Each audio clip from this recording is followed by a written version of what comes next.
किसी कमज़ोर लम्हे में अगर मैं कह पड़ूं तुमको, मुझे तुमसे मोहब्बत है,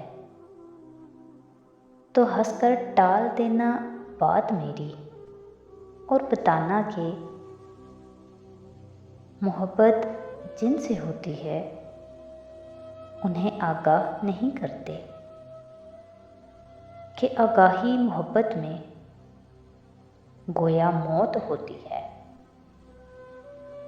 मोहब्बत नाम है खामोश जज्बे का, सिसकने का, तड़पने का, सुलगने का। अगर बतलाओगे महबूब को चाहत के बारे में, वो तुमसे दूर जाएगा, वो तुमको छोड़ जाएगा, वो तुमको ख़ास से यकदम ही बिल्कुल आम कर देगा। वो तुमको इश्क के बाज़ार में बेदाम कर देगा।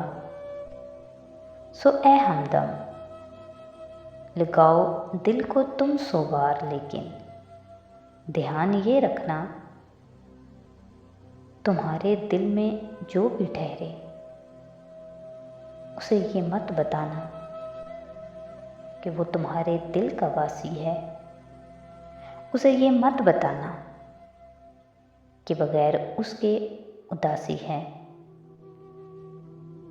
उसे बिल्कुल ना जतलाना कि तुमको उसकी चाहत है। उसे बिल्कुल ना बतलाना तुम्हें उससे मोहब्बत है, तुम्हें उससे मोहब्बत है।